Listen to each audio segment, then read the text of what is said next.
Mesdames, Messieurs, bonjour. La dernière fois que vous l'avez entendu, c'était à la Cour de répression des infractions économiques et du terrorisme, criette sauf erreur de ma part.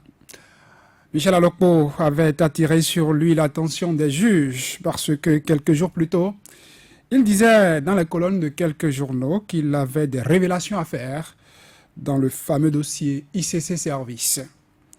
Avant ça, ses souvenirs dans nos mémoires remontaient aussi loin que le mandat de Boni Yayi à la tête du Bénin.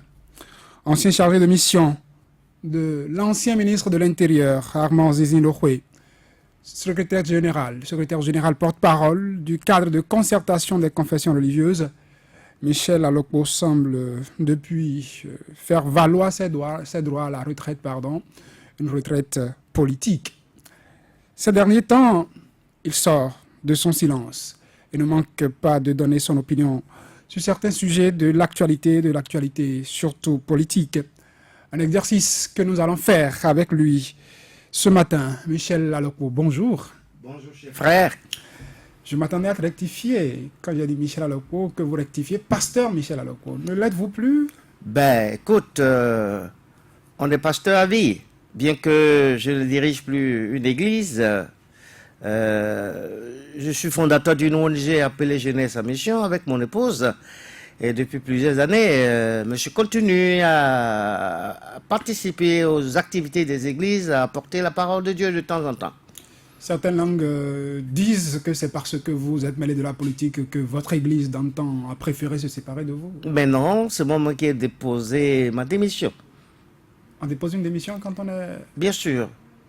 Parce que quand la situation entre le responsable de l'église et moi n'était pas au top niveau, j'ai déposé ma démission puisque je n'ai pas reçu une formation au niveau de cette église. J'ai été formé par mon association Jeunesse à Mission Internationale et j'ai commencé ma mission au Bénin et ils ont trouvé que je suis un bon leader, que j'ai une grande influence au sein des églises. Parce que moi, j'ai travaillé avec toutes les églises du Bénin, qu'elles soient méthodistes, qu'elles soient célestes, qu'elles soient Chérubin Séraphin, et qu'elles soient évangéliques. Nous avons coopéré ensemble pour apporter notre sel pour l'agrandissement du royaume de Dieu. Voilà. Et donc, j'ai décidé de reprendre les activités de mon ONG. Je n'étais pas pasteur à plein temps en ce moment. J'occupais ma responsabilité de jeunesse à mission. En même temps, j'assistais à l'église. Voilà, c'était mon rôle.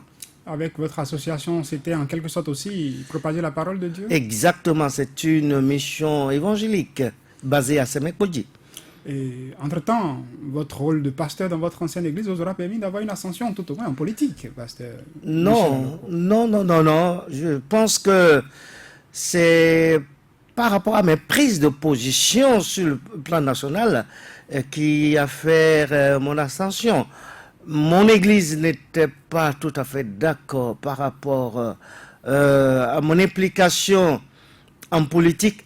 Bien que je ne sois pas un homme politique, je suis une personnalité politique, j'ai côtoyé les politiques, j'étais un ami personnel du chef de l'État, l'ex-chef de l'État Yayi Boni, j'ai été son conseiller, et donc voilà, ce que j'ai pu faire, ce qui a fait que j'ai connu une ascension, c'est d'abord, quand j'ai atterri à la Sénat en 2007, j'ai fait un peu du boucan là, vous comprenez, et c'est ça véritablement qui a fait mon ascension sur la plateforme politique au Bénin. Et vous ne demeurez plus secrétaire général du cadre de concertation des confessions religieuses. Je le suis toujours. Alors que devient aujourd'hui ce cadre de concertation des confessions religieuses? Parce que depuis, on ne vous voit plus, on semble plus vous voir en activité. Mais vous savez, tout le monde a peur dans le pays. Même les hommes de Dieu? Vous savez, nous, on est dans un système qui fait peur. La terreur dans le pays. Donc, vous voyez aussi le clergé catholique ne sort plus comme il a l'habitude de faire sous Yayi Boni. Sous Yayi Boni, la conférence épiscopale du Bénin, en début d'année, après ces rencontres, va toujours voir le président de la République. Exactement. Ça n'a pas raté, ça a continué sous Patrice Talon. Non, les prises de position de l'Église catholique, ils ont mis un peu de l'eau dans le vin. Hein, une attaque, oui, ça c'est clair. Hein. par rapport à cette crise, l'Église catholique s'était pas prononcée encore, sauf qu'il lettre, il n'y a pas eu une lettre pastorale pour se prononcer sur la situation sociopolitique de notre pays. Oui, quand même, ils en ont adressé au début. Mais par rapport à la crise que connaît notre pays aujourd'hui, l'Église catholique n'a rien dit. Est-ce à dire que la peur a gagné la maison de Dieu et même le cadre de concertation des confessions religieuses donc, fait garder le silence? Non, on n'a pas gardé le silence, on se voit de temps en temps, on échange. Et on se dit qu'il faut adopter nos stratégies par rapport à notre position à l'actuel gouvernement actuel. On travaille, on prie. Et vous voyez aussi que la société civile elle-même n'intervient plus comme elle le faisait dans le passé. On est en train d'observer la situation sociopolitique, mais nous savons que nous, en tant que croyants, que Dieu est au contrôle. C'est tout. Vous travaillez, vous priez, mais les millions, les milliards d'antan avec Bonia, ils ne circulent plus. C'est peut-être un facteur de démotivation pour ce cadre de concertation. Non. Parce que essentiellement, vous réunissez, on mettait les moyens à votre disposition. Non. Le cadre de concertation ne recevait pas un appui du gouvernement. C'est les confessions religieuses, je veux dire, les endogènes, la communauté musulmane et les judéo-chrétiens qui recevaient un appui du gouvernement. Le cadre de contestation en tant que tel ne recevait pas directement un appui. C'est vrai que nous avons initié des activités, par exemple, on a organisé un colloque sur la laïcité et le gouvernement nous a appuyés.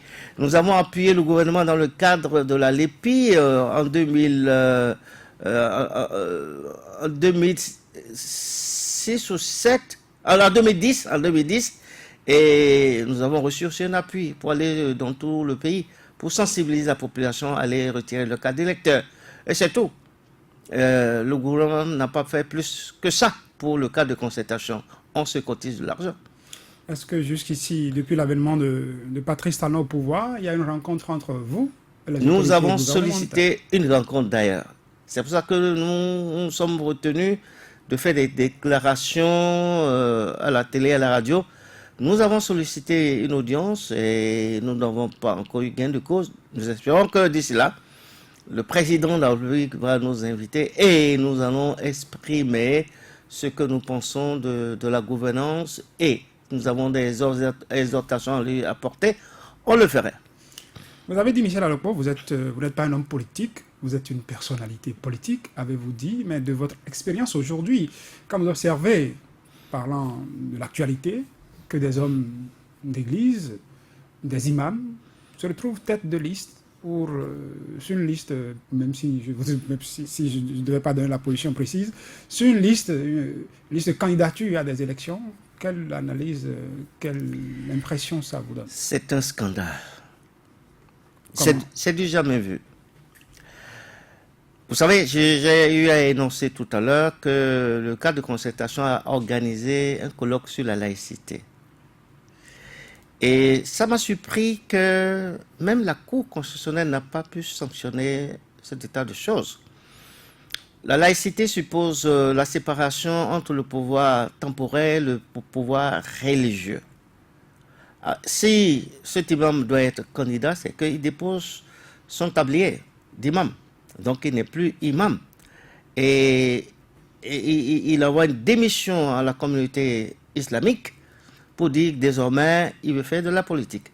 Moi, quand j'étais pasteur, je n'ai jamais décidé de m'enrouler pour une élection, qu'elle soit législative ou... Vous n'avez jamais battu campagne pour votre ami? Battre campagne, c'est une autre chose, mais être candidat sur une liste, c'est autre chose. Le pasteur en campagne est-il loin d'un homme politique qui pourrait se retrouver sur une liste de candidature? Ben, écoutez, quand vous êtes avec un gouvernement, vous avez une fonction politique. La fonction politique vous oblige à travailler pour celui qui vous a positionné. C'est à ma qualité de chargé de mission du ministre de l'Intérieur que j'ai souvent accompagné mon ministre dans toutes ses activités, pas surtout quand il s'agit des campagnes électorales. Nous sommes sur le terrain pour diverses activités, des inaugurations. Nous faisons beaucoup pour l'État béninois. C'était ma contribution au développement de mon pays. Et dans le cas d'espèce, on parle de l'imam. Vous supposez qu'il doit déposer sa démission à la communauté islamique. Et je le dis puisque le principe de la laïcité l'impose. On ne peut pas combiner le religieux avec le temporaire. Dans aucun pays du monde, je n'ai jamais appris, sauf certains pays que j'ai... C'est arrivé dans d'autres pays, je ne veux pas citer le nom du pays, mais ces pays, je me demande s'ils sont véritablement en démocratie. C'est pour une première dans l'histoire de notre pays de voir un imam être candidat sur une liste de partis politiques. Ça veut dire qu'il est politicien, cet imam.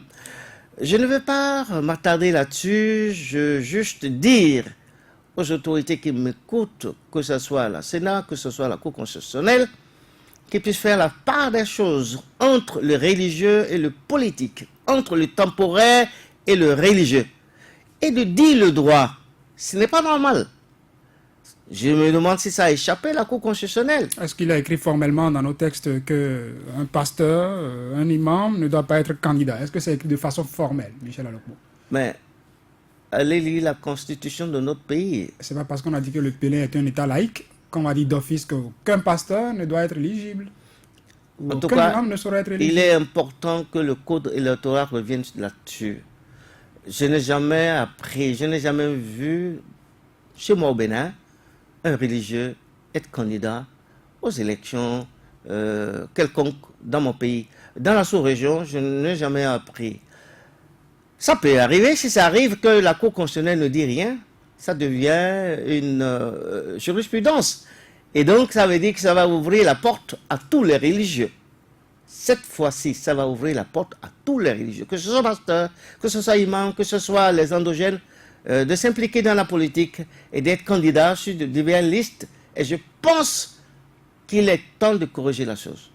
Michel Alokmo, est-ce qu'en principe, on ne devrait pas saluer quand on sait les hommes de Dieu animés de la crainte de Dieu, quand on les voit décider de faire le pas pour la politique? Est-ce qu'a priori, on ne peut pas se réjouir et dire, ben ceux-là, ils vont mettre de l'éthique dans la politique, où on dit qu'il n'y a pas d'éthique, ils vont mettre la morale dans un milieu qu'on reconnaît célèbre dans des actes pas recommandables? Est-ce qu'a priori, ce n'était pas à saluer? Et vous pensez qu'il y a de l'éthique dans le milieu religieux, surtout dans le milieu que vous venez d'évoquer? On se connaît.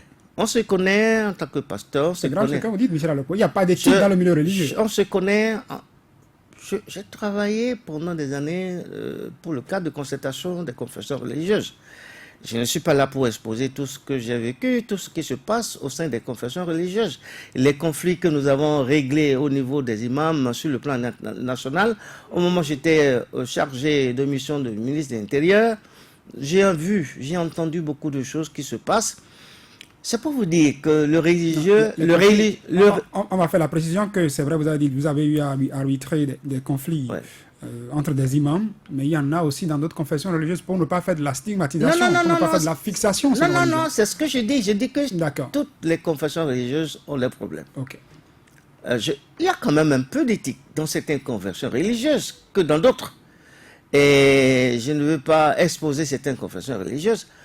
Nous sommes des humains, nous sommes faillibles. Mais effectivement, il appartient aux confessions religieuses de faire la démarcation, de faire la différence par rapport à ce que nous voyons aujourd'hui au sein de la politique. Moi, si j'ai côtoyé la politique, parce que je suis un homme de vérité, même sous le président Yahya Bouni, j'ai exposé mes points de vue par rapport à ce qui se passe. J'ai écrit une brochure sur la refondation mythe ou réalité, où j'ai essayer de faire un parcours de la situation sociopolitique de mon pays depuis les indépendances jusqu'au temps de Jaï. Et j'ai dit ce que je pense de la gouvernance de Jaï. Parce que souvent on dit que quand tu es avec un pouvoir, on ne dit pas tout. Moi, je n'ai pas fait de réserve par rapport à ce que je vois. Je l'ai souvent, et je l'ai même dit à la criette, que le Yahi Boni, l'homme, c'est un gars qui est très bon, mais que c'est son entourage qui le plonge. Quand vous observez un peu ce qui se passe, la gouvernance talent, la gouvernance Yahi Boni, ceux qui ont été avec Yahi Boni, c'est les mêmes qui sont avec le président Talon aujourd'hui. Si on doit reprocher quelque chose au gouvernement Yahi Boni, il faut que tous soient coupables. Il faut que tous soient responsables des dérives qu'on a constatées sous la gouvernance Yahi Boni. Tout le monde, sans exception. Je le dis parce que j'ai côtoyé le milieu politique, j'ai côtoyé les hommes politiques qui ont travaillé avec le président Yahi Boni. J'ai vu comment le président Yahi Boni a sanctionné ses collaborateurs les plus directs.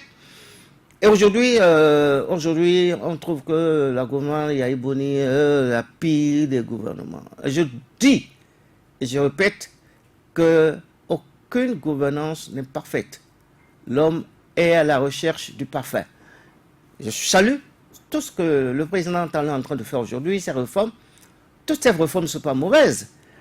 Toutes ces réformes ne sont pas mauvaises.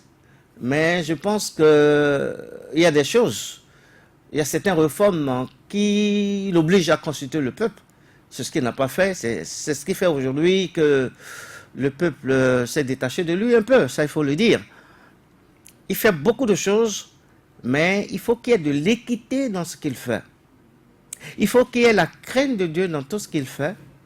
Il faut qu'il y ait une justice, que cette justice atteigne tout le monde, que ce soit du côté des opposants, que du côté de la mouvance. C'est vrai que il y a quelques semaines, vous avez entendu parler de l'arrestation du préfet du littoral Toboula, qui est actuellement à la prison civile de Missirité.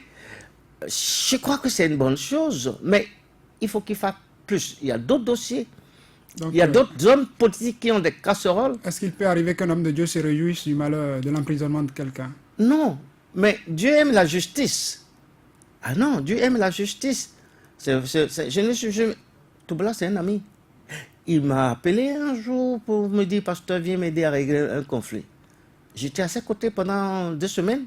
Nous avons travaillé pour apaiser le couple qui a eu des problèmes en son temps. Mais vous avez manqué de l'évangéliser pour qu'il revoie un peu son comportement que vous lui reprochez. Quand vous rentrez dans son bureau, il est le premier à vous évangéliser. Il est évangélique. Il a une Bible Tob sur sa table. Avant qu'il ne vous reçoive, il va vous prêcher pendant 30 minutes. J'étais épaté de le voir très engagé pour la cause de Jésus. Et il m'a impressionné, Toubla. Il m'a vraiment impressionné. Mais ce qui lui est arrivé, ça peut arriver à quiconque. Je ne veux pas dire qu'il a volé, mais il a déconné. Et surtout face à tout ce qu'il a vécu. Quand vous rentrez dans son bureau, il vous évangélise, alors que vous, en sortant de là, vous avez des comportements de lui qui ne témoignent peut-être pas de ce que veut la parole de Dieu. Est-ce que vous l'appelez quand même pour lui dire, quand même, mon fils, mon frère, mon ami, attention, c'est vrai, Jésus, même dans les actes. Est-ce que vous ne vous sentez pas responsable de ce qui lui est arrivé enfin? Mon cher frère, d'une certaine manière. Mon cher frère, Toboula, il était aux commandes. Qui l'a placé à la préfecture du littoral? Toboula ne fait rien par lui-même. Ce n'est qu'un simple exécutant. Et moi, je ne peux rien dire à Toboula par rapport à tout ce qu'il a eu à faire dans la vie de Cotonou, comment il a eu le mécontentement de la population, les gens en veulent la mort à Cotonou. Tout ce que... D'ailleurs, quand il vous reçoit un peu tard, vous n'avez pas le temps de discuter sur sa posture à la préfecture. Bon, je l'ai rencontré 3 fois, et donc on a discuté directement de la question pour laquelle il m'a appelé, il a sollicité mon aide, et surtout que il nous reçoit en période de rendez-vous. Il y a plein d'autres personnes qui l'attendent. C'est vrai que je n'ai pas eu le temps de lui donner quelques conseils de sage que je suis. Mais il est conscient parce qu'il fait partie d'une église. Il écoute la parole de Dieu. Son pasteur lui prêche la parole de Dieu. Et je ne me réjouis pas de son sort. Et je pense que la situation qu'il traverse, on peut la régler autrement. Surtout qu'il n'est pas le seul dans le cas. Il y a le ministre, son ministre aussi qui est concerné. C'est vrai, ça peut arriver. Et je demande au Seigneur Jésus de le pardonner. C'est tout ce que je peux dire. Vous lui avez rendu visite à la prison civile de Je ne peux pas le faire aujourd'hui. Pourquoi? Je ne peux pas le faire aujourd'hui parce qu'il est devant la criette. Je ne peux pas me hasarder à visiter Tobola pour que on ne cherche des griefs contre moi, vous savez. Il faut vous méfier. Ah ben bien sûr, bien sûr. Je suis un homme de justice. J'ai été greffier pendant des années. Est-ce que parce que vous êtes un homme de justice, vous avez été greffier, que vous ne pouvez pas rendre visite à un Je le ferai. Ça a quoi de délictuel? Je le ferai au moment T. Je l'ai inscrit dans mon agenda. Tobola, si tu m'écoutes, je passerai te visiter à la prison civile de Missirité. Ne t'en fais pas, Dieu est avec toi. Quand la criette l'oracle aura fini de le condamner? Ben, on verra bien. S'il est coupable, il sera condamné. Qui sait, demain, si le chef d'État ne prenne un décret pour l'amnistier, c'est encore possible. Il n'a pas encore été condamné. Il n'a pas encore été condamné. Vous parlez de celui qui l'a mis à la tête de la préfecture. Nous voulons parler de Patrice Talon puisque l'actualité le dit. Vous avez estimé que ce ne sont pas toutes les réformes de l'actuel président qui sont mauvaises. Ouais. Nous sommes dans une crise, pour utiliser votre expression que vous avez utilisée tout à l'heure, par rapport aux législatives. Ouais. Vous avez observé tout ce qui s'est passé juste là, la part de responsabilité de chacun. Où situez-vous la responsabilité dans ce que nous vivons? Je peux dire que l'opposition s'est fait piéger. Si l'opposition avait perçu les stratégies mises en œuvre par la mouvance pour l'écarter de la compétition, l'opposition devait avoir un autre comportement. L'opposition n'a pas été vigilante par rapport à cette crise qui est née. L'opposition croyait que malgré les imperfections de ces deux lois qui ont été votées, qu'elle sera présente aux élections. Or, c'était un piège qui a été tenté par... Elle a été trop naïve, cette opposition. Elle était trop naïve. Et ça se voit aujourd'hui. Et que les articles que relaient aujourd'hui ont été mis dans ce code pour piéger l'opposition. L'opposition a été très naïve. Et je pense que je ne peux pas dire quelle responsabilité l'opposition doit prendre par rapport à cette crise. L'opposition a été un peu timide. L'opposition n'a pas perçu les stratégies de la mouvance. Mais aujourd'hui, je peux tirer chapeau à l'opposition. Son intelligence a se réveillé très vite pour barrer la route à ce que j'appelle imposture. Je ne vous arrête pas, mais je voudrais quand même avoir cette réponse pour qu'on poursuive, pour que nos auditeurs puissent être situés. Michel Alokpo, aujourd'hui, se réclame de quel camp d'opposition, mouvance? Moi, je suis un citoyen libre. Je suis un acteur qui a quand même son opinion. Acteur de la société civile, un analyste, un homme de droit, parce que j'ai fait le droit, un homme religieux qui aime la justice et la paix, et je me bats pour la justice et la paix. Je me bats pour que les acquis de notre démocratie soient sauvegardés. C'est le plus important pour moi. Vous vous battez donc comme Patrice Talon, parce que Patrice Talon, avec lui, vous dites qu'aujourd'hui les acquis de la démocratie ne sont pas sauvegardés. Vous vous battez contre Patrice Talon parce qu'avec lui, il n'y a pas la justice. Finalement, vous êtes contre Patrice Talon. Je me bats contre tous les actes posés par la mouvance qui sont en antipode à la volonté du peuple.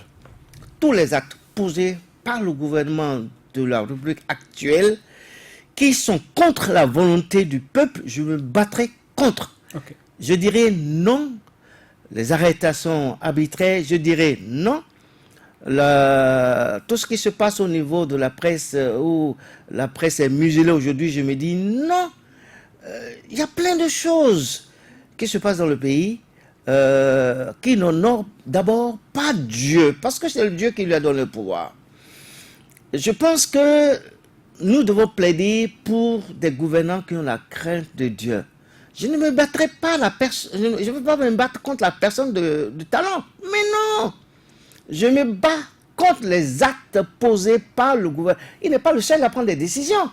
Mais Il est le principal. Est-ce que ce n'est pas une manière détournée de ne pas vouloir assumer que vous êtes comme Patrice Talon que de dire que vous vous battez contre ses actes et non contre lui, Michel? Non, les lois qui sont votées à l'Assemblée. Patrice Talon n'est pas député. Ben, vous n'êtes pas sans savoir qu'il se cache derrière la plupart des lois. Je ne veux pas le savoir. Langage de vérité. Je ne peux pas le savoir. Il y a un BLP à l'Assemblée nationale qui conduit. La première personne que je dois indexer à l'Assemblée, c'est Rumbouedji. Aujourd'hui, il en a eu pour son compte. C'est Rumbouedji qui a conduit toute l'opération de vote des lois. Des lois liberticides, c'est lui qui a conduit ce vote de loi. Dans le respect des textes régissant l'Assemblée nationale. Et l'Assemblée nationale, c'est une institution indépendante. Avec une majorité qui peut faire basculer les choses. Et le président Rumbouedji, c'est un juriste, c'est un avocat de haut niveau. Est-ce qu'il lui appartient d'imposer sa loi aux députés? Ah ben non, mais parce que il fait partie de la mouvance. En tant que président de l'Assemblée, il peut taper sur la table ou dire non, ça ne marche pas. Et il a toujours voté toutes ces lois-là. Il a toujours voté toutes ces lois. Il n'a qu'une seule voix, Michel Alaogo. Mais il n'a qu'une seule voix. Il n'a qu'une seule voix. Comprenez-moi. Aujourd'hui, je peux dire qu'il y a... Enfin, c'est aujourd'hui que l'opposition a commencé par s'affirmer, puisque dès la prise de pouvoir du Patrice Talon, le gouvernement Talon a muselé l'opposition, a déstabilisé l'opposition. Tous les députés de Yahya se sont retrouvés dans la mouvance. La plupart. La plupart, enfin, presque tous. Presque tous. Et je trouve que ce n'est pas une bonne manière de faire. Parce qu'il faut assumer, quand on veut gouverner un pays, il faut assumer. Et c'est ce qu'on a condamné sous le régime Yahya, sous le régime Mathieu Kérékou. Les transhumances politiques. Mais constatez-vous que dans ce code électoral, dans la charte de parti politique qui a été voté, quel est l'article qui condamne la transhumance politique? Mais je trouve que cette charte qu'ils ont votée souffre de beaucoup d'insuffisances. Est-ce que ce n'est pas exprès qu'ils n'ont pas mis un acte pour sanctionner la transhumance politique? Je trouve que c'est une aberration. Et cette réforme qu'on a entreprise par rapport à la recomposition de la classe politique manque quelque chose de plus important. Pour moi, le plus important, c'est de régler la question des transhumants politiques. Et aujourd'hui, ça a affaibli l'opposition dans son ensemble. Je peux dire que c'est tout dernièrement que l'opposition s'est ressaisie. Le combat que l'opposition est en train de mener aujourd'hui contre ce qui se passe dans le pays, je salue. Et je crois que l'opposition doit rester unie. Et pour que nous puissions sauvegarder les acquis de la démocratie. Je le dis, tout ce que fait le président de la République, il a fait beaucoup de choses. Vous avez vu dans la ville le projet d'affâtage, ça a démarré. Effectivement, ça a démarré. J'étais un peu inquiet, ça a démarré. Bon, il y a eu beaucoup de réformes qu'il a eu à faire. Ça, je salue. Il y a eu beaucoup de réformes. Il a sanctionné pas mal de gens qui sont coupables devant la loi. Je pense que au-delà de tout ce qui fait de positif, il faut que je jette un regard rétrospectif en arrière. Il faut qu'il sache qu'il y a un Dieu, que la vengeance n'appartient pas à un homme, la vengeance appartient à un Dieu. On a l'impression... Vous sentez des actes de vengeance? Oui, j'ai l'impression qu'il y a des actes de vengeance. Lesquels, par exemple? Bon, Des vengeances contre qui? Ben... Contre Boni Yahi, certainement. Hein? Contre la classe politique, en général. Je ne vais pas parler du cas du président Diavon, ce qui s'est passé, parce que Diavon n'a pas eu le même langage que lui. Bon, le président Diavon a parlé, s'est exprimé contre ce qu'il est en train de voir dans le pays. Et finalement, les poursuites ont commencé. Le dossier de cocaïne bon, devant la justice, il a été relaxé, le dossier a rebondi pour revenir à la criette. Je trouve qu'il y a un amalgame au niveau de la justice béninoise et que le président Diamo, c'est un contributeur potentiel de notre pays. Il a contribué énormément pour le développement, pour le budget national, pour la population du Bénin en construisant des écoles, des centres de santé partout. Hier, je sortais pour aller vers Sainte-Rita. J'ai vu le centre de santé qui a été construit à l'église Sainte-Rita. Plein d'œuvres sociales qu'il a eu à faire. C'est un homme, un entrepreneur, qui crée de l'emploi dans le pays, aujourd'hui qui se retrouve en dehors du territoire national. Un homme qui a décidé de créer son parti USL, mais ça n'a pas raté. Il a fui le pays. Et je vous dis une vérité. Si Adjamon était dans ce pays au Bénin, pour les élections qui s'annoncent, si Adjamon était candidat sur la liste USL, Adjamon va faire fort. C'est selon vous ça? Le bloc de la mouvance, je ne sais pas comment ils vont s'en sortir. Adjamon est trop populaire. Adjamon est trop populaire, c'est grâce à Adjamon que le président Parti Savon a été élu président de la République. Tout le monde le sait. Et il est trop populaire parce qu'il fait trop du bien au niveau de la population. Yaïboni, Adjamon, Soglo, les trois personnalités, ils doivent remettre la pendule à l'heure. Je dis que ce soit les gens de la mouvance, les députés de la mouvance, la plupart sont mes amis. C'est pas parce qu'ils sont mes amis qu'il ne faut pas leur dire la vérité. C'est pas parce qu'ils sont mes amis que ce que fait le président, il ne peut pas lui dire la vérité. C'est ce que j'apprends. Parce que toutes les lois qui sont votées à l'Assemblée, ces lois sont votées les yeux fermés. C'est ce qu'on apprend. Et c'est vrai. C'est le constat qu'on a eu à faire. Le chef d'État aussi a fait ce constat quand il a reçu le bureau de l'Assemblée avec les bourgeois au palais. Il a constaté qu'il y a des imperfections dans ces lois. Alors que l'opposition avait tiré la sonnette d'alarme. Il n'y a pas eu consensus pour le vote de ces lois. Et l'opposition s'est battue. L'opposition n'a pas eu gain de cause. Aujourd'hui, le temps est en train de donner raison à l'opposition que ces lois doivent être corrigées. Et je disais que c'était un piège que la mouvance a posé à l'opposition pour l'écarter de la cause. Aujourd'hui, on cherche une porte de sortie. Je vais vous demander à ce qu'on situe les responsabilités. Vous avez situé ces responsabilités essentiellement au niveau des textes qui ont été votés. Le code électoral, la charte des partis politiques, à la Commission électorale nationale autonome, vous avez suivi le dépôt des dossiers, vous avez suivi ce qu'a dit la Sénat par la suite, deux partis de la mouvance pour y aller. Le chef de l'État souhaite une porte de sortie et appeler le bureau de l'Assemblée nationale, comme vous avez dit, et les partis qui ont répondu présents. Demain, lundi, les députés se retrouveront à l'Assemblée nationale en section extraordinaire pour étudier les possibilités pour qu'on aille à des élections inclusives. Pensez-vous que la fumée blanche sortirait de cette chapelle si c'était Sistine, si je peux l'appeler ainsi? Merci mon cher frère. Les députés n'ont plus de choix. Les députés de la mouvance, je les indexe, ils n'ont plus le choix, puisqu'ils ont dit eux-mêmes dans une conférence de presse qu'ils sont prêts pour la compétition. Ça veut dire qu'ils n'étaient pas prêts pour la compétition avant le choix des deux grands partis. Aujourd'hui que... Ils ont ajouté, même sans l'opposition, ils sont prêts.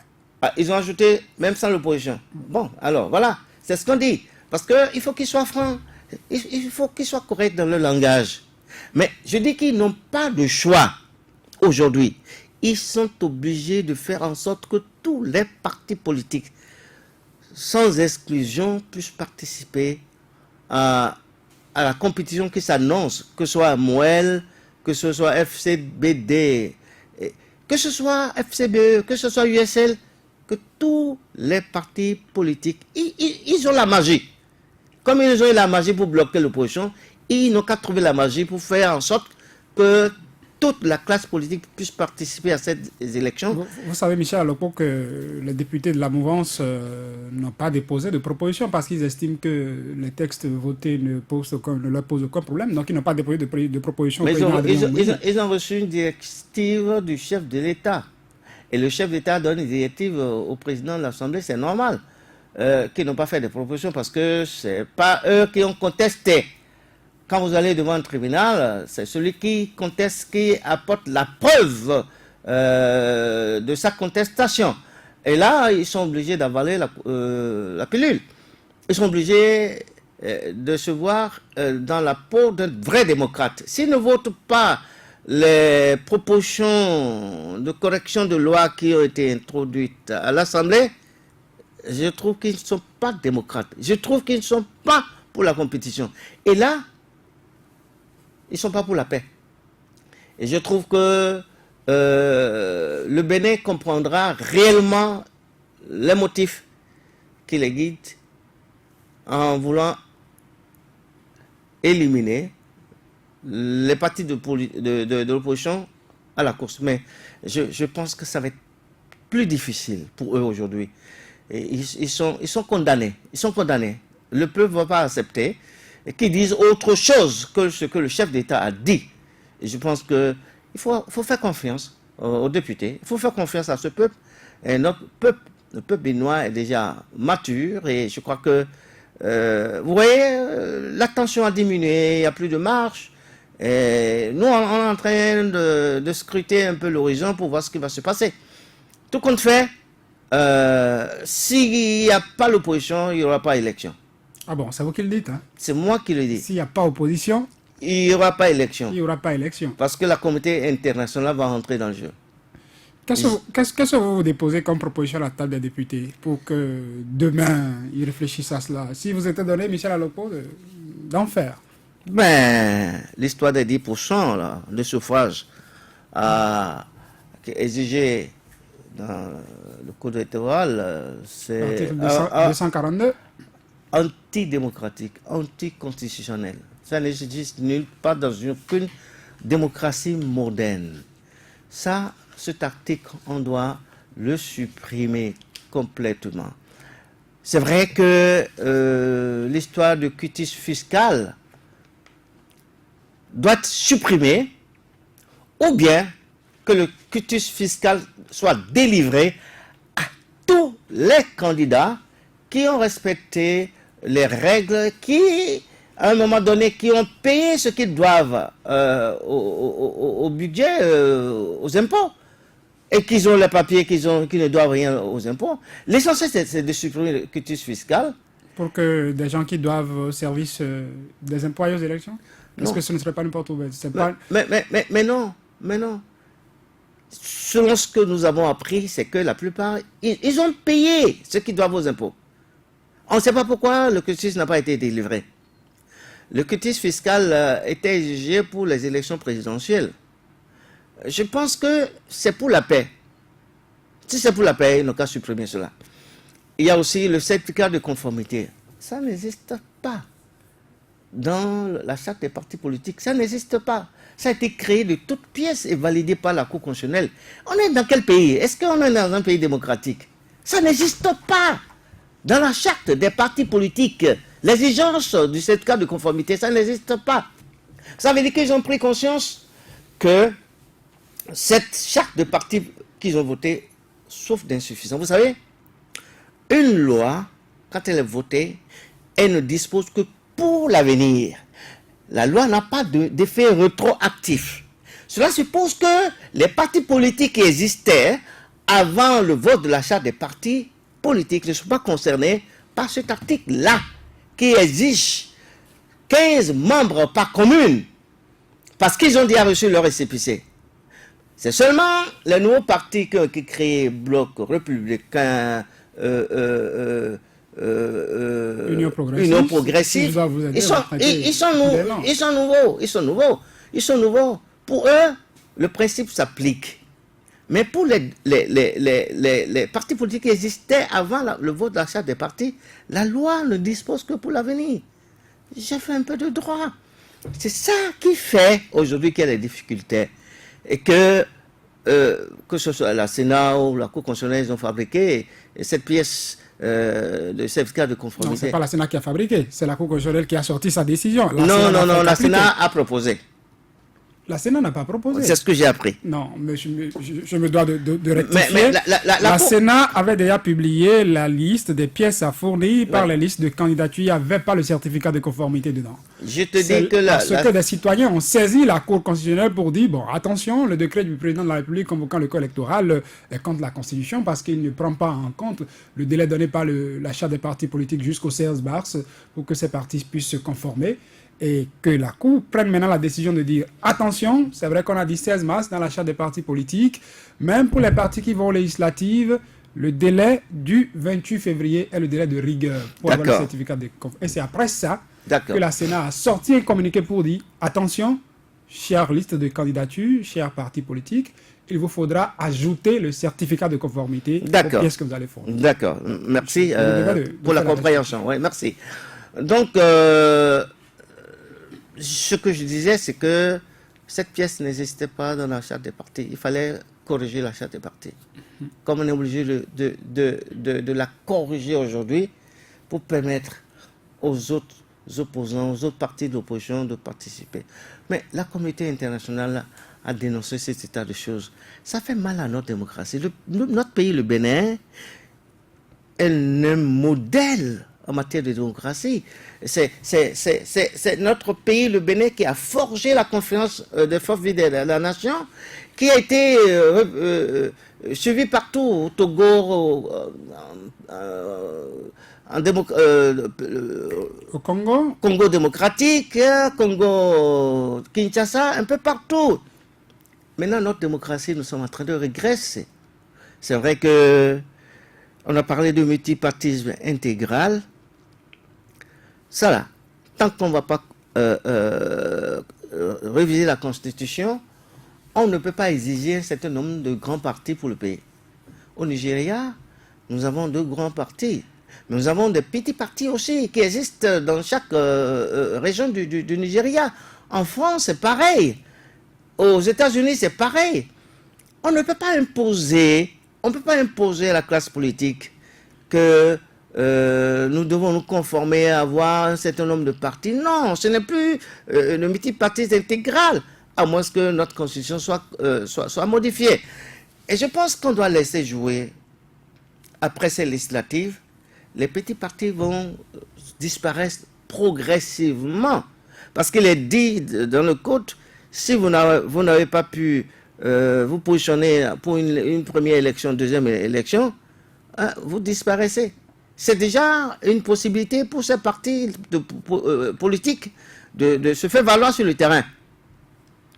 Un parti politique qui n'a qu'une influence au niveau régional, ça pose un problème. Si demain,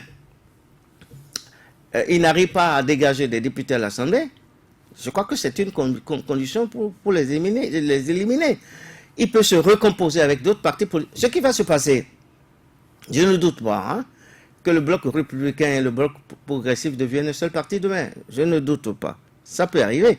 Parce que je suppose que si l'un des 2 grands blocs n'arrive à se dégager des députés, ils vont se dissoudre. Il n'y a pas que les élections législatives qui existent, il y a bien les communales qui arrivent, le parti peut bien se faire de l'ancrage au plan national à travers les communes, les arrondissements, les quartiers de ville. Je suis d'accord. Je suis d'accord, mais après les élections communales, quelle serait la force de ce parti? Surtout que ceux qui vont s'inscrire à l'Assemblée et avoir un certain nombre de députés feront en sorte qu'aux élections communales, ils puissent avoir un ancrage sur le plan national. Et c'est ce que je comprends. Vous savez, ces 2 partis d'ailleurs, ils sont allés en congrès, ils n'ont pas un bureau définitif. Le bureau définitif, ils ont un mandat d'1 an, et c'est après 1 an qu'ils auront un bureau définitif. C'est ce que je dis. Au bout d'1 an, tout peut se passer. Au bout d'1 an, il y en a qui vont se détacher, de certains blocs parce que le bloc n'a pas pu les aider à se positionner, à se faire élire. Ils vont peut-être changer de camp pour aller vers d'autres blocs.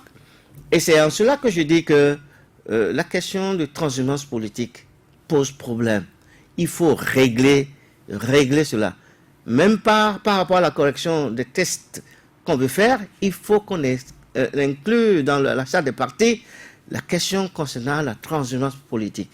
Et ça va nous aider à pérenniser notre démocratie et à faire en sorte qu'il n'y ait pas toujours des gens qui vont de gauche à droite. Vous savez, par rapport à ce qui se passe aujourd'hui, j'ai appris que il y a certains députés, certains candidats, oui, entre Moël et PRD, on nous parle de doublons. Ça risque de se passer. Ça risque de se passer. Actuellement, l'opposition peut se mettre ensemble pour avoir une seule liste. C'est encore possible. C'est encore possible que l'opposition ait une seule liste pour aller aux législatives. C'est encore possible que l'opposition aille avec 2 listes. On ne sait pas parce qu'ils ont leur stratégie. Je dis que je ne suis pas membre de l'FCBE, mais j'observe, j'écoute ce qui se dit. On va aborder vos relations avec les forces la force Cori.Mine émergente, notamment votre ami Boni Yahi au cours de cette émission. Michel Alokwa, vous avez fait la Commission électorale nationale autonome. 2007. Vous avez suivi le président de la Commission électorale nationale autonome actuelle, en conférence de presse la dernière fois, qui a dû sortir pour exposer certains travaux qui ont été faits en délibération, parce qu'on reproche à Emmanuel Tierno et les autres commissaires de la Sénat d'avoir fait preuve de favoritisme. Emmanuel Tierno disait que pendant la délibération, il y a des fautes qui ont été qualifiées de mineures et dont on n'a pas tenu compte à la décision finale. Et évidemment, après la délibération, ces fautes ne transparaissaient plus. Pour vous qui avez fait la Sénat, est-ce que c'est comme ça que ça se passe? Les commissaires ont-ils la possibilité de donner leur opinion par rapport à la gravité ou non d'irrégularités observées sur des listes? D'abord, à la Commission nationale autonome, ils ne sont pas juges. Ils ne peuvent pas interpréter le code électoral. Ils ne peuvent qu'appliquer. Et quand le code électoral n'est pas clair, ils sont tenus de saisir la Cour constitutionnelle pour que la Cour constitutionnelle donne une clarification par rapport à un article qui pose problème. Mais s'ils sont chargés, s'ils se prennent la décision de qualifier des actes de mineurs ou de graves, je pense qu'ils ont quitté leur fonction. La Sénat, tel que je l'ai connue depuis des années, c'est vrai que le président de la Sénat a dirigé il y a plusieurs élections, l'élection présidentielle de 2016, ils ont été super. Mais pour ces élections législatives, ça me pose un problème. Je prends le cas de l'interprétation de l'article 242. J'ai assisté à une conférence animée par un membre de la Sénat qui essayait d'expliquer l'application de l'article 242 par rapport à la répartition des sièges. Mais moi, j'étais écœuré. Toute la salle était écœurée. C'est vrai, il a dit certaines choses qui sont correctes, mais il a dit certaines choses qui paraissent un peu pas claires. C'était qui le membre qui interprétait? Est-ce le président de la Sénat? Parce qu'on sait que lui-même a dû se prononcer. Non,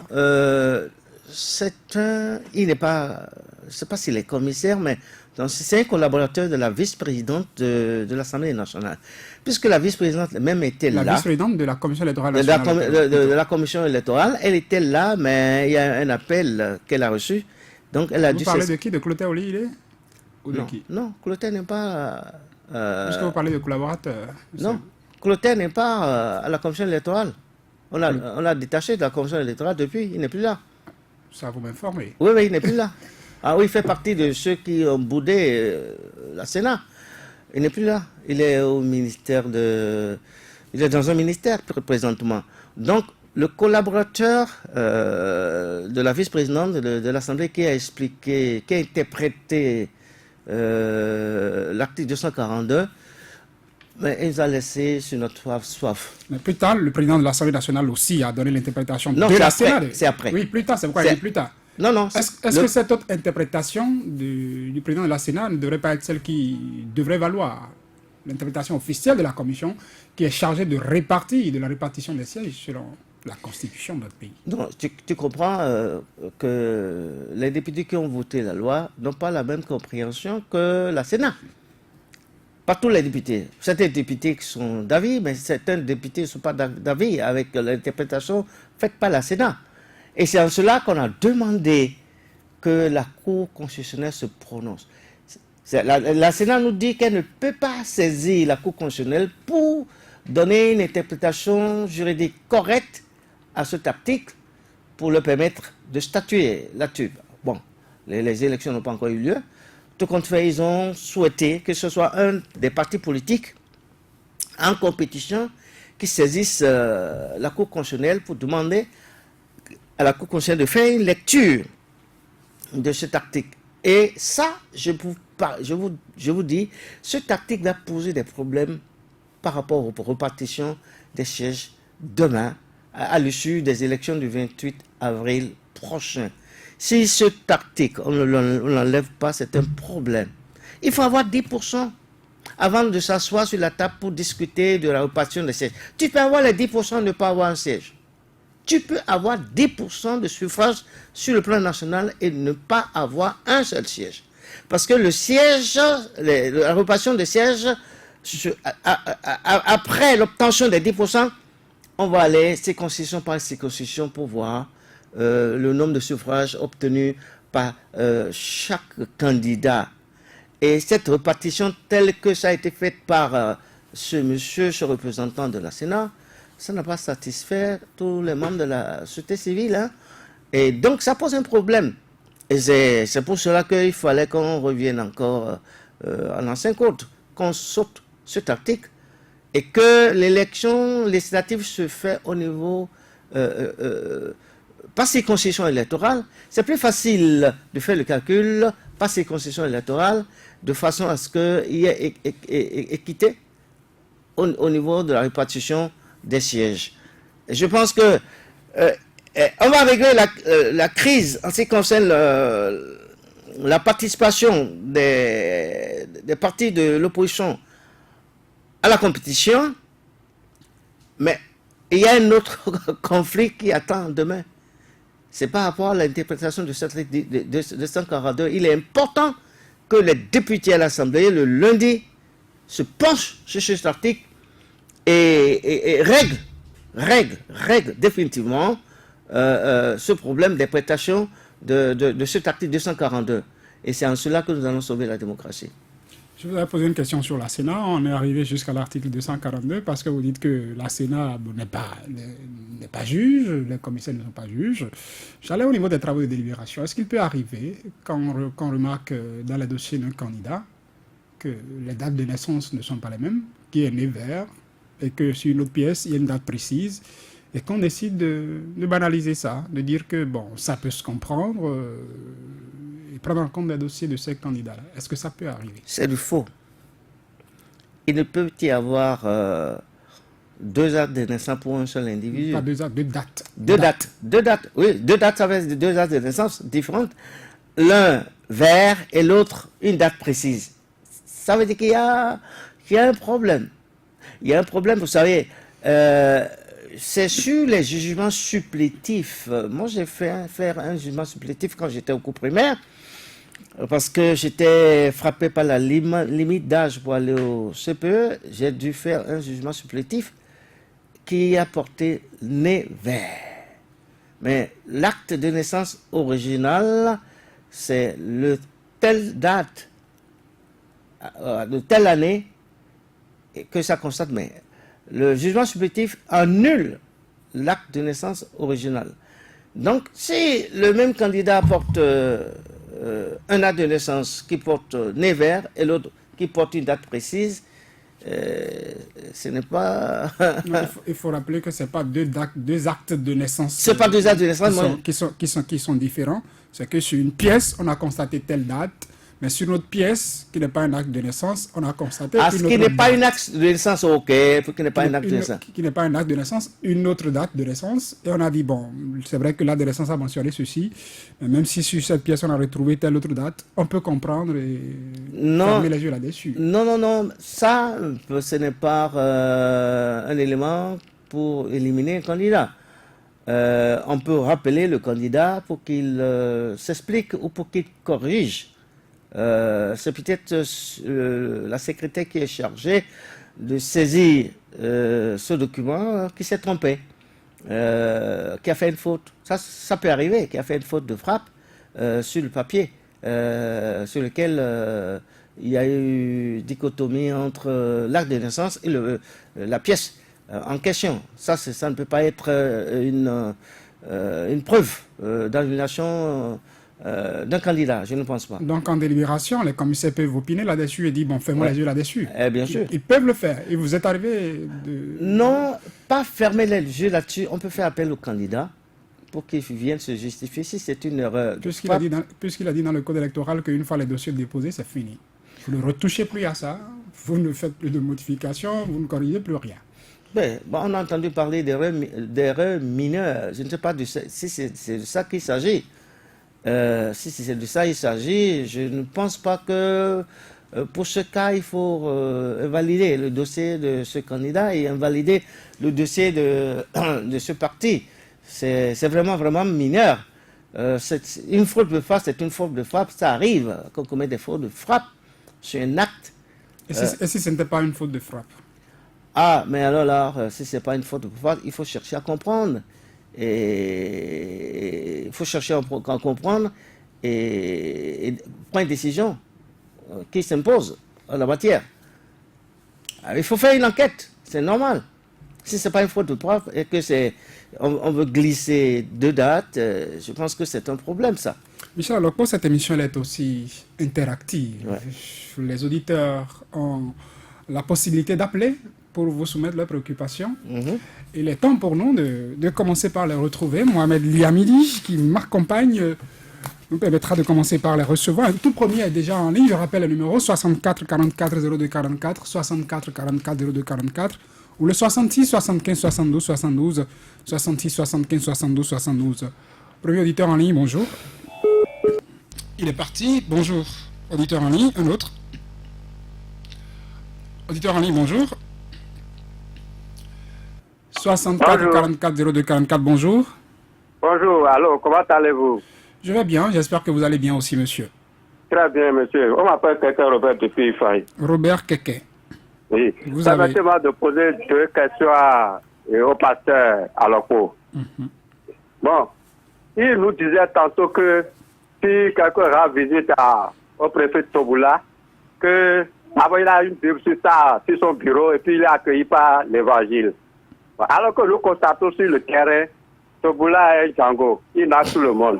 Est-ce que quelque part, il n'a pas mis Dieu devant pour cacher ses mauvaises habitudes? Deuxième question. Le monsieur disait tantôt que le président Yaïboni est bon, c'est son entourage qui est mauvais. Et lui-même, il fait partie de l'entourage. Pourquoi depuis ce temps, il n'a pas cherché à démissionner? Est-ce que c'est parce que Yaïboni est juteux? Je vous remercie. Merci à vous, Robert Keke. Un autre auditeur, bonjour. Oui, monsieur le journaliste, bonjour. Votre nom, s'il vous plaît. Toussaint Wane Idou. Vous avez l'antenne, monsieur Wane Idou. Oui, monsieur, pasteur Aloko, bonjour. Bonjour. J'ai 3 questions pour vous ce matin. D'accord. La première, en toute sincérité, je dis bien en toute sincérité, au moment où vous étiez aux affaires dans le gouvernement du président Yaïboni, vous-même là, qu'est-ce que vous reprochez? Deuxième question. Ne pouvons pas aujourd'hui dire à côté interdit voir ou bien tirer un coup de chapeau à la gestion de ce pays par le président actuel, M. Patrice Talon. Troisième question. Les préparatifs pour les élections en cours, vu les dires des opposants, est-ce que le gouvernement, la Sénat, la Cour constitutionnelle, toutes ces institutions-là ont tort ou bien c'est les opposants qui ont tort? Toussaint Ouadélo, excellent journée. Merci à vous, Toussaint Ouadélo. Un autre auditeur en ligne. Bonjour. 64 44 02 44 ou le 66 75 72 72. Bonjour. Oui, allô? Oui, bonjour, monsieur. Bonjour, monsieur Saturnin. Bonjour, monsieur Aloko. Bonjour. Valentin Ayonou, en directeur de Thionville. Vous avez l'antenne, monsieur Ayonou. Merci beaucoup. Monsieur l'invité, étude en procédure d'urgence le mardi prochain de 2 lois qui créent des soucis aux partis politiques. Il s'agit bel et bien des lois qui régissent le code électoral et la nouvelle charte des partis politiques. Entre autres, deux problèmes seront à l'ordre du jour. Il s'agit bel et bien du problème sur le quitus fiscal et le certificat de conformité. Monsieur l'invité, ne voyez-vous pas qu'il faille revoir ou annuler carrément l'article 242 du code électoral qui constitue jusqu'à ce jour une zone d'ombre par lequel les sièges pourraient, de façon fantaisiste, attribués au mépris des forces de l'opposition. Valentin Ayonou. Monsieur le journaliste. L'invité a répondu à cette question. Peut-être que vous ne l'avez pas suivi. D'autres Okay. questions? Oui. Je passe à ma préoccupation suivante. Et vous avez entendu le président de la Sénat qualifier les fraudes relevées du côté de l'Union progressiste et bloc républicain de fautes mineures sur lesquelles on peut fermer les yeux. Et ils l'ont effectivement fait en fermant les yeux sur ces fautes en choisissant ces 2 partis comme les partis qui pourront aller aux élections. Quelle appréciation faites-vous de cette déclaration et pensez-vous qu'on peut avoir une élection libre, juste, crédible et transparente avec cette Sénat-là? Que faut-il faire pour remettre les Béninois en confiance pour cette élection? Et troisième préoccupation pour finir, si vous permettez, êtes-vous satisfait de la sentence prononcée par la criette par rapport à l'affaire ICC Service? J'en ai fini. Merci, Valentin Ayonou. Un autre auditeur. Bonjour. Allô, bonjour. Oui, bonjour, monsieur. Bonjour, monsieur Ramontel. C'est plutôt monsieur Diossou. Votre nom, s'il vous plaît. Bonjour. Votre nom, s'il vous plaît. Porte-Novo. Vous avez l'antenne, monsieur Tchegena Inumbo. Oui. Ma première question. Est-ce que jusqu'à ce temps-ci, si ceux qui ont été retenus par la Sénat, malgré qu'il y a des fautes, des fautes que le président de la Sénat ou bien que tous ils appellent fautes légères, qui n'a d'ailleurs pas prévu dans aucune loi dans notre République, et malgré ça, ils ont été retenus. Et ceux-là viennent maintenant et demander aux autres s'ils veulent qu'on les rachète, ils n'ont pas dit pour qu'on les rachète. Maintenant, est-ce que parce que ils avaient été rachetés dans un premier temps qu'ils veulent que les autres aussi ils demandent qu'on les rachète? Et si c'est, moi je veux demander seulement à votre université si c'est une Gildas, oui? s'il vous plaît, faites-vous clair dans votre question et revenez-nous parce que là, je ne vous comprends pas. Oui, ce que je veux simplement demander, c'est quoi? Est-ce que c'est possible qu'on rachète tel qu'on les avait rachetés, les 2 blocs? Et ma seconde question va de ce côté. Est-ce que si le président veut voir vraiment si ceux qui sont autour de lui ne sont pas rien que des tonneaux vides, s'il laissait tout le monde compétit pour qu'il sache de quoi que ceux qui sont autour de lui, ceux qui sont autour dans leurs 2 blocs, sont capables de quelque chose? Je m'arrête là.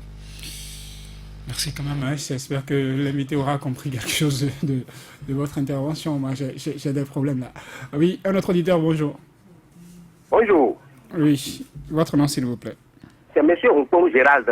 Gérald Hongpong, qui nous appelle d'où? Je vous appelle Dadjon. Dadjon. Et je remercie monsieur le pasteur Michel Aloko. Ce qui m'étonne est que tout à l'heure, vous l'avez posé la question de savoir par rapport aux fautes mineures. Et il dit que, notre pasteur dit que c'est des fautes de frappe, que les commissaires peuvent, comment on appelle, fermer les yeux. Mais moi, c'est-à-dire, dans quel pays on parle de fautes mineures? Est-ce que dans le code électoral, au niveau de la charte des partis politiques, est-ce que c'est inscrit quelque part où on a dit qu'il y a faute mineure et faute grave? Faute, c'est faute. Je vais à un concours, je vais à un examen, où sur mon date de naissance, il y a une date précise. Et puis sur une autre pièce, on voit une autre, sur mon diplôme, on voit une autre date. Dis là maintenant. Là, c'est une faute, c'est faute. D'office, je suis éliminé. Mais quand le pasteur dit qu'on peut fermer les yeux, moi, vraiment, c'est pas sérieux. Je vous remercie. C'est votre avis, hein, Gérald Hongpong. Un sixième auditeur au téléphone. Je rappelle les numéros 64 44 02 44, 66 75 72 72. Encore quelques auditeurs et nous allons boucler cette partie interactive. Bonjour. Oui, bonjour mon cher ami. Oui, bonjour. Albert Mengletor de Pawéan, je vous appelle de Porto Novo. Monsieur Mengletor, vous avez l'antenne. Merci beaucoup. Pasteur Aloko, bonjour. Bonjour, cher frère. Oui, je voulais vous demander, il nous semble que vous avez peut-être d'être arrêté parce que il nous semble que vous faites économie de vérité. Sur quoi, par Par exemple? rapport à tout ce que vous êtes en train de dire, puisque vous êtes au pays, depuis quand les choses se passent jusqu'à présent. Et ensuite, je voudrais vous demander, puisque vous avez dit que l'opposition a été naïve, mais vous êtes proche de Yahi Boni, du président Yahi Boni. Mais qu'avez-vous conseillé Yahi Boni en tant que président, en tant que l'opposition, puisque vous êtes proche de lui? Je vous remercie. Merci à vous, Albert Mengletor. Oui. Bonjour à notre auditeur en ligne. Oui, bonjour monsieur Satulin Jossou. Votre nom, s'il vous plaît. Mon nom c'est Sébastien Nyonkoso. Vous avez l'antenne, monsieur Nyonkoso. Merci. Et je dis bonjour à votre invité, pasteur Aloko. Bonjour. Ma première question, et tout d'abord, je salue votre intervention, votre belle intervention à la criette pour votre courage d'avoir expliqué les choses telles qu'elles sont, malgré la peur que les gens mettent dans le ventre des gens de venir faire des déclarations à la criette. Je vous salue pour ça. Merci beaucoup. Et deuxième chose, la situation que nous vivons actuellement, et qui peut nous faire sortir de cette situation? Est-ce que le président dit pour envoyer la chose à l'Assemblée, est-ce qu'il est sincère? Est-ce que ça va passer? Parce que moi, je voyais que le président a encore la clé. S'il voulait régler cette situation, il allait le régler depuis. Deuxième question. Et l'imam qui est sur la liste, est-ce que ça revient à la cour de l'enlever ou bien c'est lui-même, quand il est devenu politique maintenant, c'est lui-même qui va prier ses bagages pour dire que je ne suis plus religieux, maintenant je suis politique pour l'éthique dans la vie religieuse. Et pour finir, je vais vous poser la question sur votre projet Jeunesse Ambition. Si je ne me trompe pas, c'est pas Jeunesse Ambition, c'est plutôt Jeunesse Ambition. C'est Jeunesse Ambition. Jeunesse Ambition. Voilà. Et qu'est-ce que cela est devenu? Est-ce que ça vit encore? Il a dit ça. Je n'entends plus parler de ça. C'est votre bonne émission à vous. Merci à vous, monsieur Nyonkoso. Un tout dernier auditeur, cette fois-ci. Un tout dernier auditeur. Oui, allô, mon journaliste. Oui, bonjour. Bonjour, je salue le plateau. Le plateau vous répond. C'est monsieur Amidjogbe André depuis Alada. Amidjogbe André. Oui, salut-moi votre invité. Merci, je te réponds. J'ai quelques questions à lui poser. Depuis un certain moment, nous entendons des confessions religieuses apprécier le travail que fait le président Talon, alors que le peuple dit le contraire. Que pensez-vous du comportement de certaines confessions religieuses à part l'Église catholique? 2. Actuellement, ceux qui sont chargés de faire les élections, les institutions là, le peuple n'a plus confiance en eux, en elles. Et vous, est-ce que vous avez confiance toujours à ces institutions à l'heure où nous parlons? Voilà mes 2 questions. Merci à vous, Ami Diogbe. André, vous êtes notre dernier auditeur pour ce matin. Nous revenons en studio. Michel Alopo, vous avez écouté les auditeurs avec leurs préoccupations. Est-ce que Dieu n'a pas été mis devant dans le cas Toboula pour qu'on aille casser les populations, demandait Robert Keke. Yahi est bon, mais son entourage est mauvais. Pourquoi vous n'avez pas démissionné en son temps? Ce sont les questions, les premières que je choisis là au pif, pour que vous commenciez par répondre. Par rapport à la question sur Toboula, je ne saurais opiner là-dessus. Vous ne voulez pas juger? Je ne veux pas juger parce que Toboula, c'est un homme. C'est vrai qu'il a agi en Django quand vous le voyez circuler dans la rue de Cotonou pour dégager les baraques. En tout cas, il semble être un homme fort en son temps. Je sais, je l'ai dit, qu'il était aux commandes. Alors, il obéissait à quelqu'un, il faut qu'il fasse tout pour plaire à quelqu'un. Mais il a réussi sa mission, qu'on le veuille ou pas. Et à un moment donné, quand les artères ont été dégagées, bon, il y a eu des avis divers. Beaucoup de gens ont apprécié que ces artères soient dégagées. Mais c'est que ce qu'on a reproché, il n'y a pas eu compensation. Le délai qui a été accordé aux victimes, c'est un délai très court. De juin, ça fait plus de 6 mois. Hein? Oui, mais 6 mois. Et au jour d'aujourd'hui, qu'est-ce que l'État a fait? L'État n'a pratiquement pas remis ces acteurs propres. L'État avait un projet. On a quelques places publiques. Vous allez à Missebo aujourd'hui, là où les gens sont installés sur le terre-plein central. Il y a un espace verdoyant qui est là, qui vous accueille. Je dis. À Ruikho, vous en avez. Quelque part ici à Kpakpa, vous en avez aussi. Partout dans la ville et dans d'autres localités. Et bien alors, le nombre de casses qui a été fait par rapport à ce qu'on a réalisé aujourd'hui, écoute. Si tu prends l'acteur Semekouji à Cotonou, rien n'a été fait. Il y a 2 acteurs que l'État n'a pas pu mettre en valeur. Là, n'est pas le problème. Il fallait donner un peu plus de temps aux victimes. L'État n'a pas eu à faire une compensation parce qu'il y en a qui ont signé un contrat avec la mairie, les différentes mairies. Et aujourd'hui, ils ont fait des prêts à la banque. Ils se retrouvent vraiment en l'air. Je crois que l'État doit avoir un sentiment de compensation vis-à-vis de ces ANC. C'est ce qui a manqué un peu. Moi, démissionné, je ne suis plus chargé de mission de ministre de l'Intérieur. À l'époque, est-ce que vous avez démissionné? Non, à l'époque. Et on sait que vous serviez quelqu'un d'aussi Django, d'aussi très ailé. Je me suis exprimé au temps de Yahi, je me suis exprimé, comme je l'ai dit. J'ai écrit une brochure qui a été d'ailleurs financée par le chef d'État Yahi Boni sur sa refondation.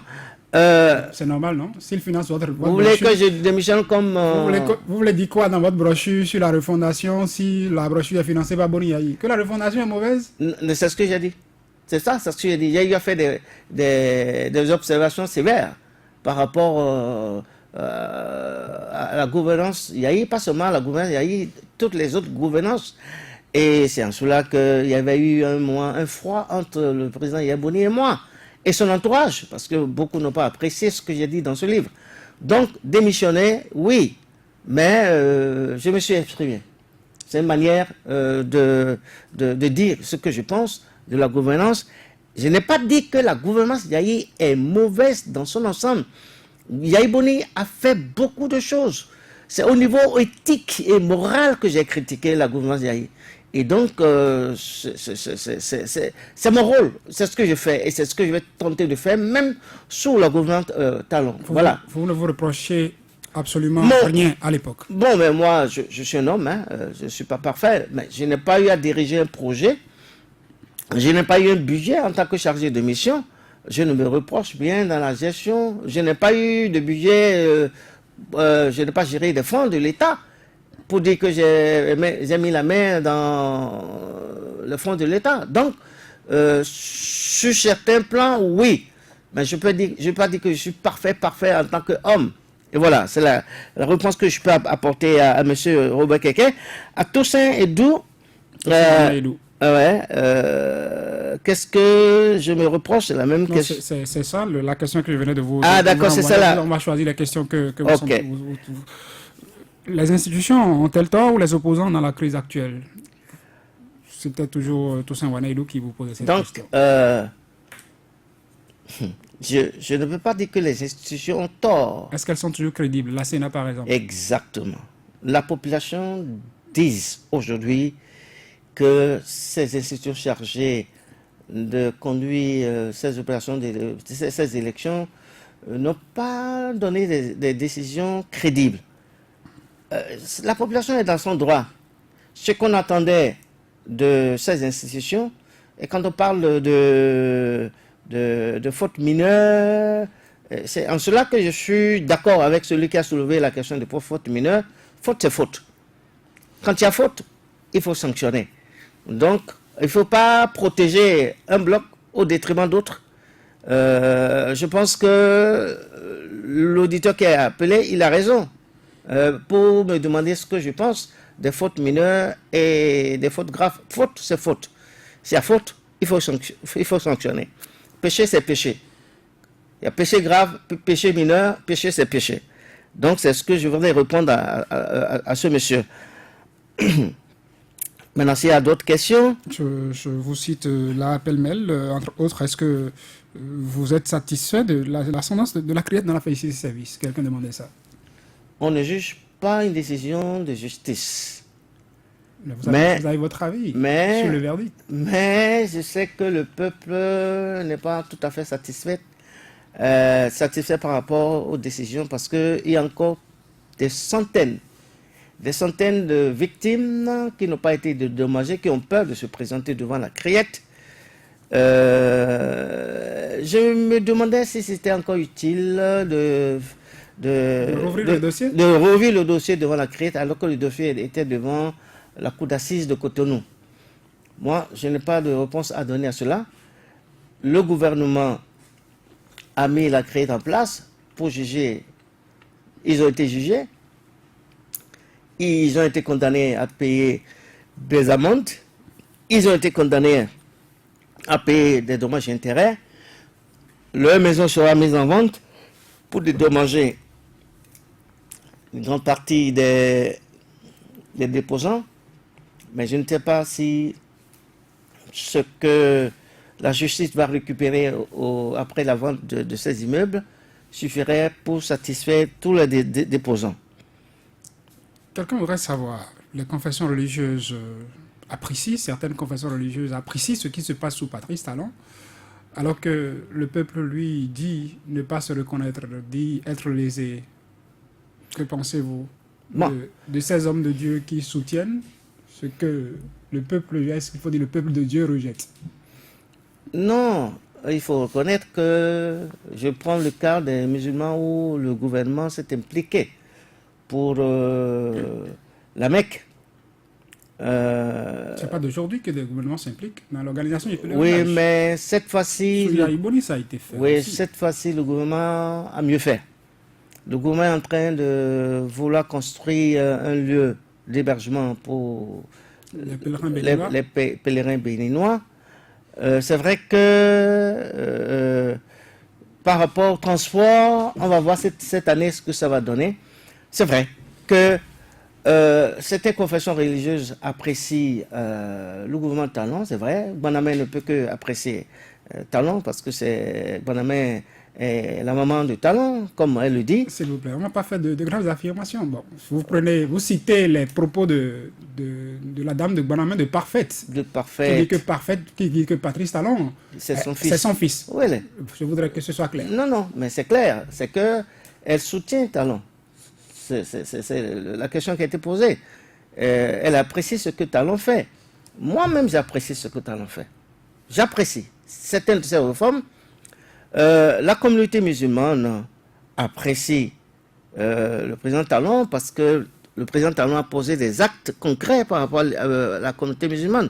Et je dis que ce n'est pas toutes les confessions religieuses qui se sont prononcées par rapport à ce que fait Talon. L'Église catholique a félicité plus ou moins sur certains aspects de ces réformes.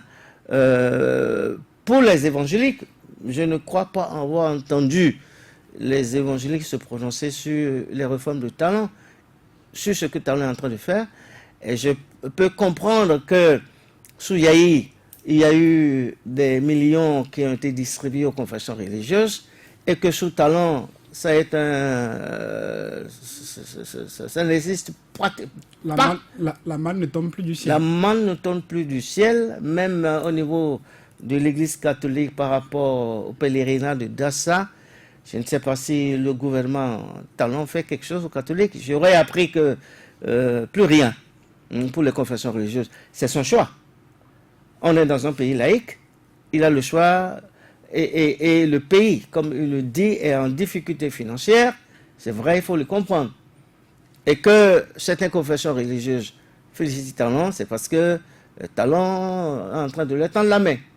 Ce n'est pas toutes les confessions religieuses. Moi, en tant que Michel Alokpo, je le félicite. J'ai même demandé à voter pour lui au deuxième tour.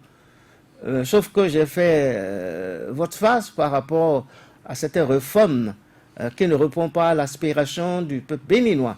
Donc, mais je continue de le soutenir. Voilà ce que je voulais dire par rapport à cette question. Ouais. Quelques minutes, 2 minutes pour répondre à cette autre question qui vient plus, qui part d'une question d'auditeur pour rejoindre cette question que j'allais vous poser. Vos relations actuelles avec Boni Yahi, l'ancien président de la République, et son parti, le parti dont il est le président dans le FCBE. Je suis un ami personnel, je le demeure, du président de Boni Yahi. Je l'ai dit, je n'ai pas de contact avec le parti politique FCBE. Je n'ai pas une fréquentation régulière avec le président Yaboni.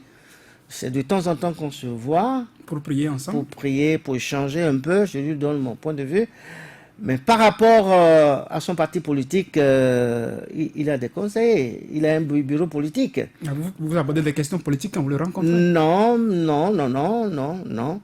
je l'encourage. Vous l'avez servi au plan politique? Je l'ai servi au plan politique. Pourquoi quand vous le rencontrez aujourd'hui, vous n'abordez plus des questions politiques? Mais quand vous rencontrez Yahi Boni chez lui, il vous donne combien de temps pour parler avec lui? Un ami personnel? Oh, mais il faut laisser tomber. Quand vous êtes ami personnel de quelqu'un, vous faut laisser tomber. Pour vous. Il ne vous met pas au chrono pour dire, bon, allez, Michel Alokpo, vous avez 5 minutes. À peine 5 minutes, il vous donne un échange. Et parfois, il va au-delà de 5 minutes. Et c'est vrai qu'il s'exprime par rapport à ce qu'il est en train de traverser, l'opposition est en train de traverser. Moi, je ne fais que l'encourager d'aller de l'avant. Et je pense que sur cet aspect, je ne peux pas dire que je suis un conseiller sur des questions pointues de la politique. Non. Il a d'autres conseillers pointus. Hein? C'est des hommes avec qui ils échangent sur certains aspects de la vie politique de son parti et de l'opposition. Quand je le rencontre, je dis ce que je peux lui dire, les conseils que je peux lui dire, lui donner, je le fais. Mais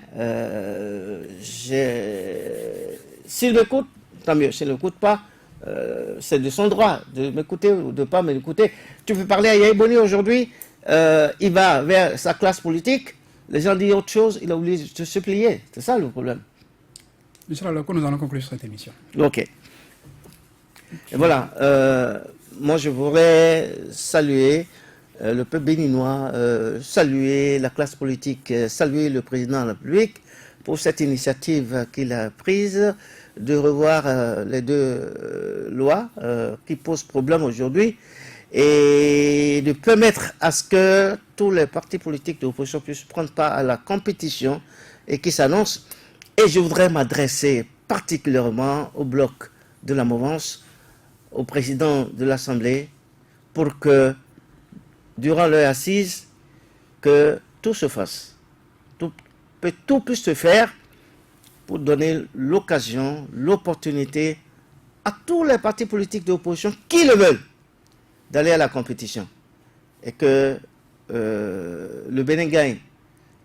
Nous puissions sauver la démocratie. Parce qu'un pays sans opposition, la démocratie est en danger. Et je ne pense pas que le pays, notre démocratie puisse être en danger. Nous voulons sauvegarder les acquis de la démocratie, chèrement acquise en 1990. Et nous savons que le ciel et la terre, le Dieu créateur du ciel et de la terre est avec nous. Le Bénin a toujours étonné le monde.